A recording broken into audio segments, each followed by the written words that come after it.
into this new boob apron. It's really just a boner-killing picture chip.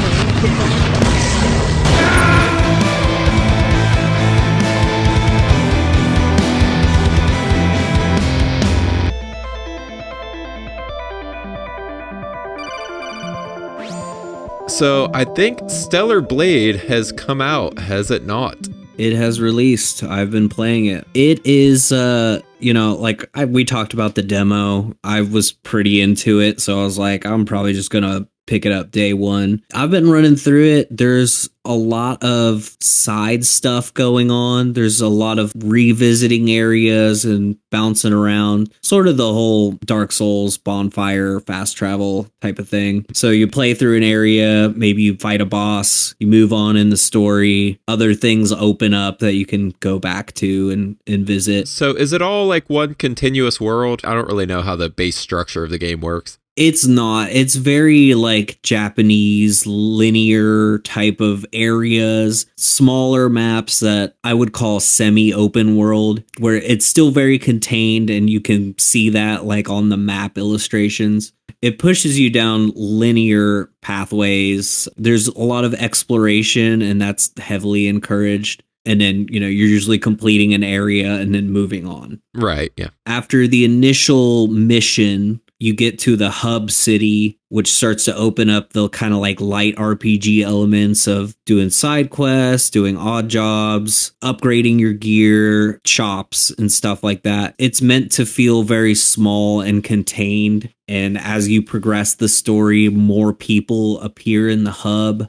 I don't want to spoil too much, but basically you're getting these like energy storage devices to run the city. Everyone in the game is basically a robot, an android, cyborg, whatever you want to call it. They're very human, but they're not. And then you wake up more of these people and more things start to unlock in the hub. I would say kind of like Dragon's Dogma in a way. Right, or I'm picturing like a Majula thing. Granted, that's because, I think last episode where I said we were going to force a challenge for me to not talk about Dark Souls every 30 seconds, but it does remind me the way you're describing of like a Dark Souls hub area. Yeah, there's like a lot of Souls flavor in here. It's got a little bit of Sekiro. It's got like some Zelda type stuff where, you're like exploring and you're incentivized to get new things by checking out areas. And usually it's a question of like, okay, I can see the chest. How do I get over there? Little like kind of light puzzles like that. Yeah, kind of like traversal challenges type deals or.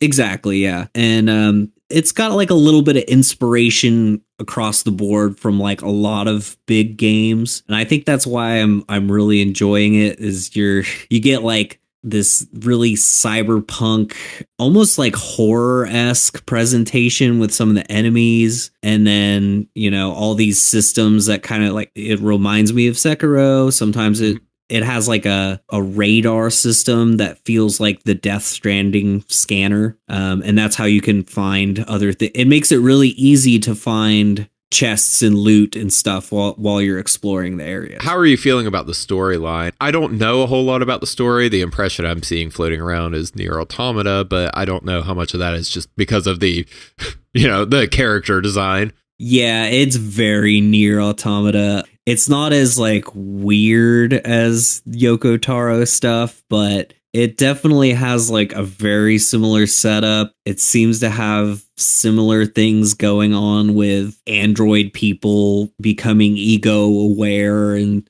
you have that with some of the other machines in the game.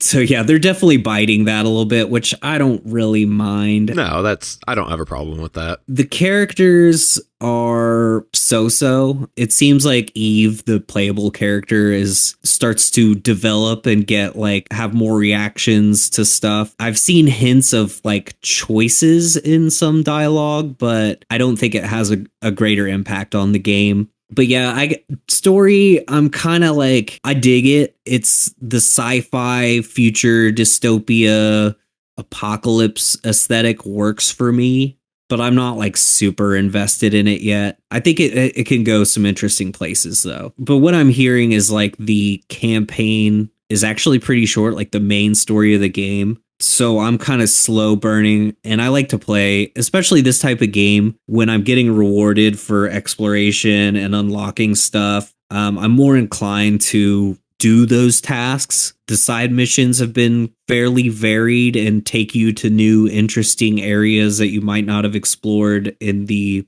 linear bits of the story missions. But yeah, it all feels very incentivized and fun to play. And the combat is good. I'm really enjoying the combat. The impression that I'm forming based on what you're saying is that it's kind of a lot of the good parts of the modern AAA spectacle games without all of the bloat and with some actual kind of rewarding side content and light exploration and everything, which sounds very cool. I don't know if that's off base from your impressions, but that's just kind of what I'm getting.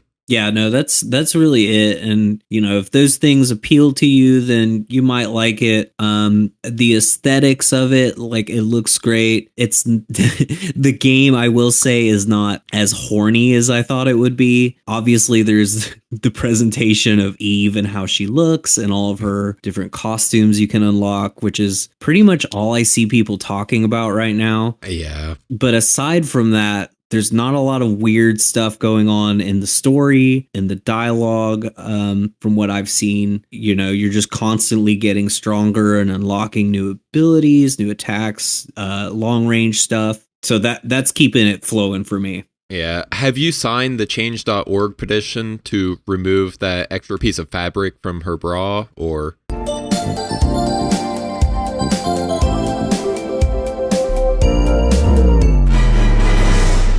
Now some asshole has invented this new boob apron. It's really just a boner-killing picture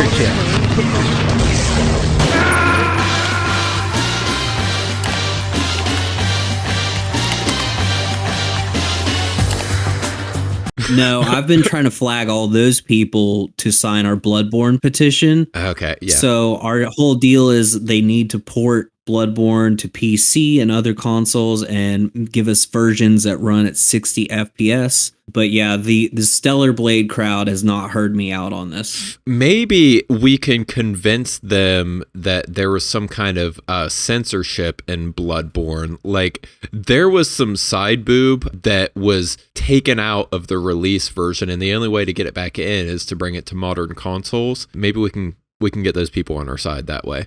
I don't like how they censored Vicar Amelia. Exactly. I know she's a big old dog, but they covered her eyes. Let me see her beautiful eyes. We're entitled to that. I feel like as gamer Americans, we have been lied to. I think FromSoft is the one setting up unrealistic beauty standards here. Just look at Rom. Look at Rom. Look at Raya from Elden Ring. She's a beautiful snake lady. She is perfect.